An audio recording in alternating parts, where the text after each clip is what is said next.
le monde tourne. Direction la Birmanie, refusant de tirer sur leurs concitoyens. Les informations pullulent. Tout de suite, voici les informations. C'est le moment d'ouvrir la page internationale avec Ealichi Dorilas depuis Boston, Massachusetts.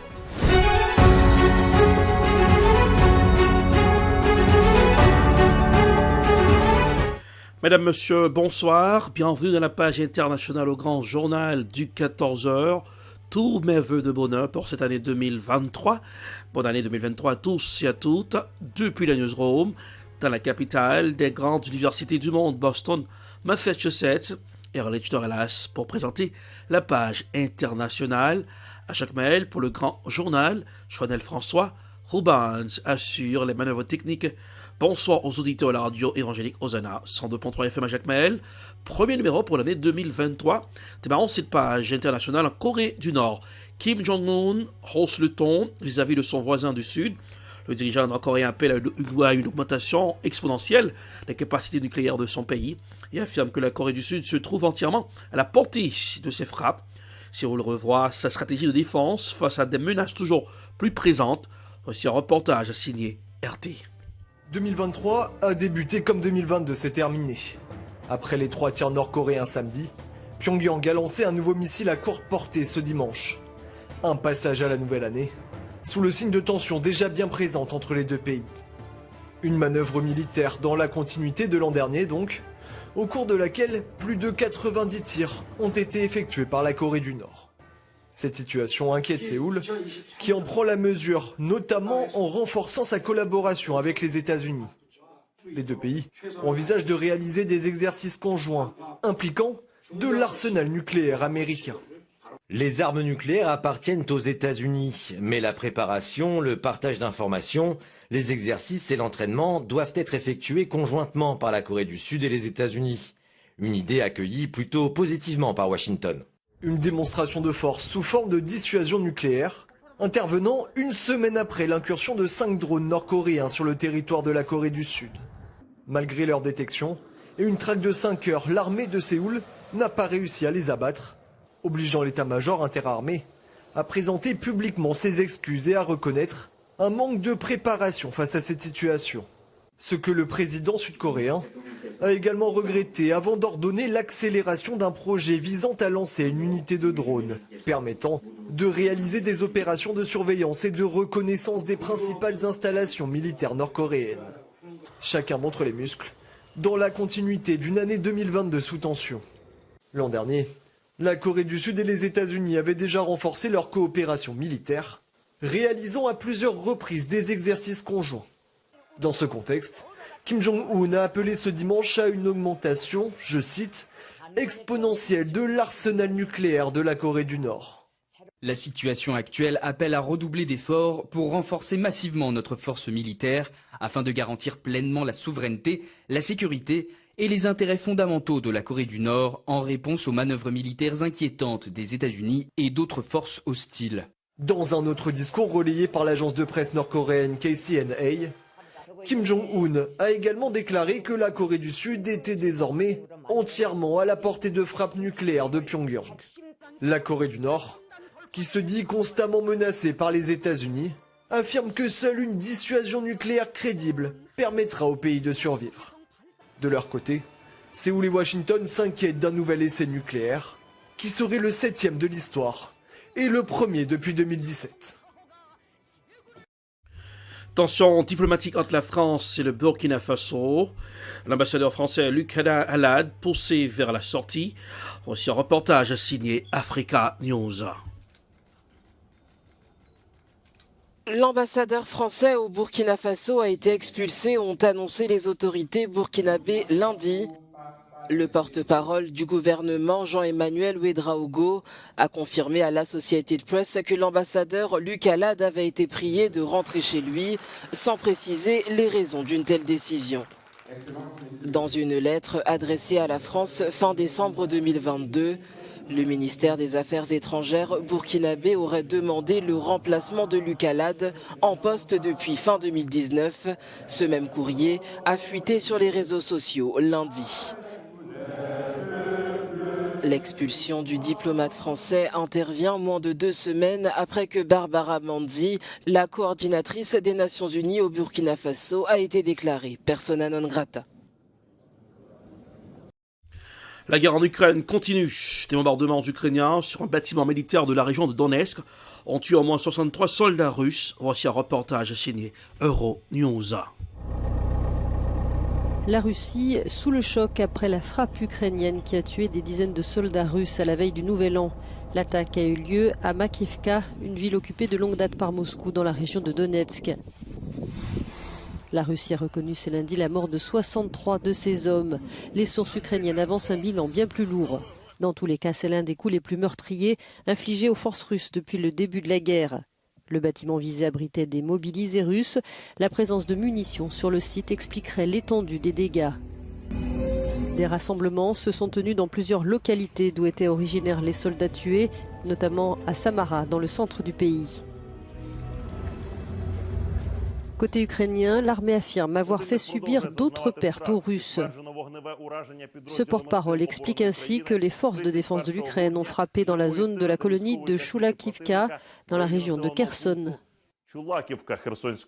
Les pertes de l'ennemi s'élèvent à environ 500 blessés et morts, indique-t-il. Ces affirmations n'ont pas été vérifiées de manière indépendante. La seule certitude est que les combats restent intenses et incessants dans certaines zones de la ligne de front, comme ici à Bakhmout. Mais aucune des deux parties ne semble avoir réalisé de gains significatifs, malgré la férocité des combats. Direction le Brésil, le président brésilien Luiz Inácio Lula da Silva s'est rendu mardi matin dans la ville de Santos pour rendre un dernier hommage au footballeur, ce légendaire Pelé, décédé à 82 ans. Voici les comptes rendus de l'envoyé spécial de France 24 sur le terrain. Alors, on va retrouver notre envoyé spécial Cédric Ferreira donc pour cet hommage national au roi Pelé dans les rues de Santos, qui effectue donc son dernier trajet pour sa dernière demeure. Le roi Pelé sera enterré dans un mausolée spécialement érigé dans un cimetière avec une cérémonie dans la plus stricte intimité familiale. Mais avant cela, donc, les Brésiliens sont encore associés pour cet ultime adieu, Cédric. Effectivement, là, le cortège est actuellement en cours dans les rues de Santos. Il a quitté le stade de Vila Belmiro et il se dirige dans le cœur de la ville en passant notamment par l'un des temps forts. C'est la maison de la mère de Pelé, Dona Celeste, qui est âgée de 100 ans. Ça sera un moment fort en émotion. Et puis ensuite, le cortège va continuer pendant plusieurs kilomètres pour permettre encore aux Brésiliens de faire un dernier adieu au roi Pelé. Et il viendra ici, jusqu'ici, dans le cimetière que vous venez d'évoquer, que vous apercevez derrière moi. C'est ce bâtiment, un cimetière vertical, un cimetière œcuménique, comme on l'appelle, là où Pelé sera ensuite inhumé dans la plus stricte intimité familiale. Ces dernières heures, on avait assisté à cette veillée qui était dans une atmosphère plutôt de recueillement. Mais lorsque le cercueil de Pelé a quitté le stade, on a vu beaucoup de groupes de supporters chanter à la gloire de Pelé avec des feux d'artifice, des pétards. C'était beaucoup plus festif et c'est ce qui va se passer un peu sur ce trajet où le recueillement maintenant fait place à un peu plus de célébration dans une atmosphère qu'on peut qualifier entre guillemets de plus brésilienne, car vous savez que le football ici c'est d'abord une fête, donc il y a eu la tristesse de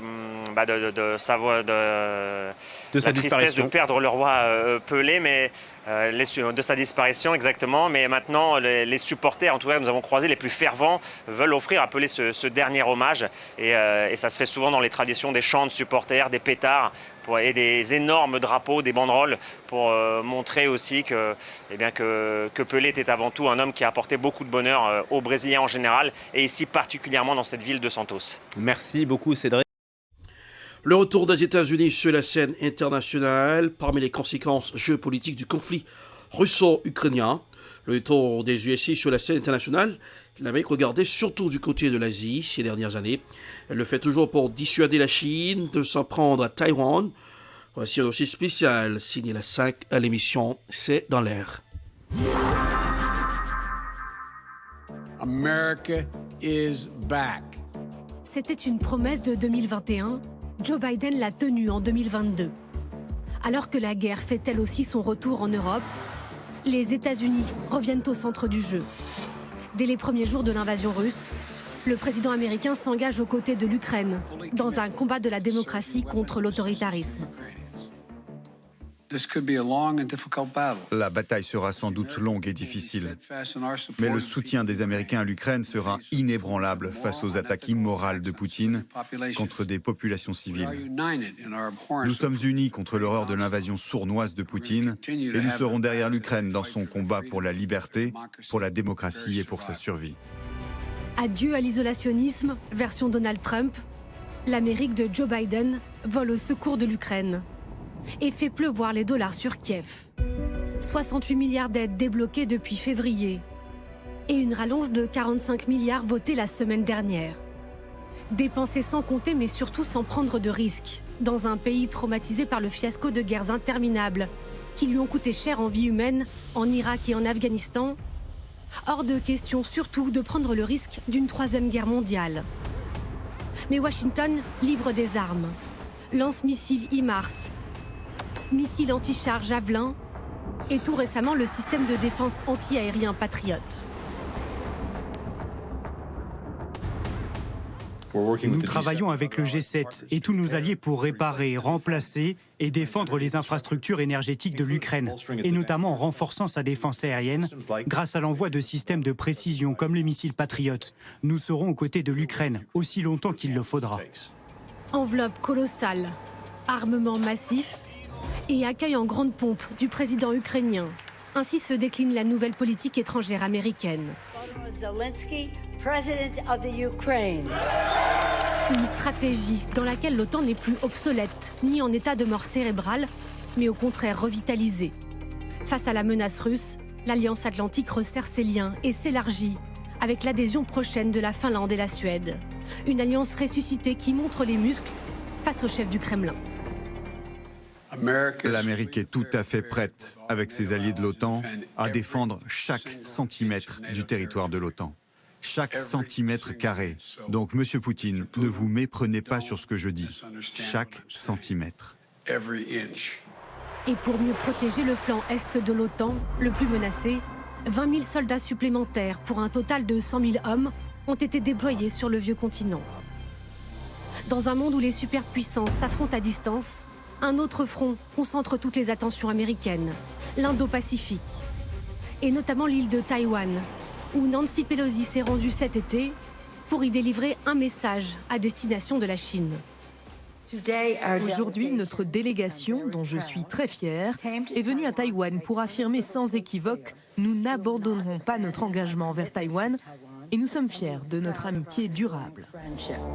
Entre Washington et Pékin, une relation à couteau tiré, que le premier face-à-face entre Xi Jinping et Biden à Bali n'a pas apaisé.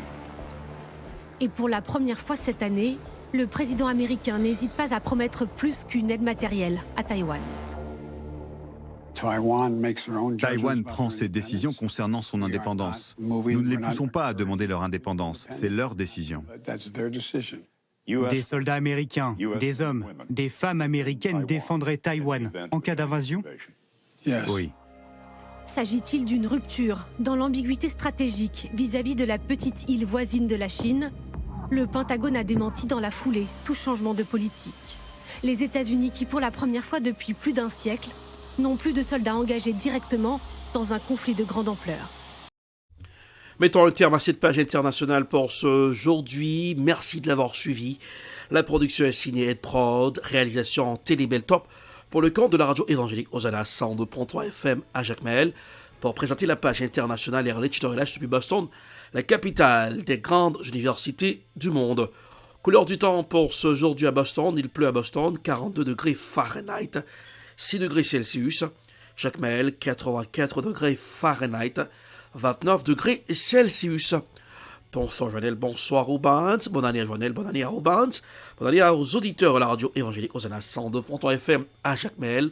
Passez un excellent mercredi. Bonsoir, à demain. C'était la page internationale avec Ehrlich Dorelas.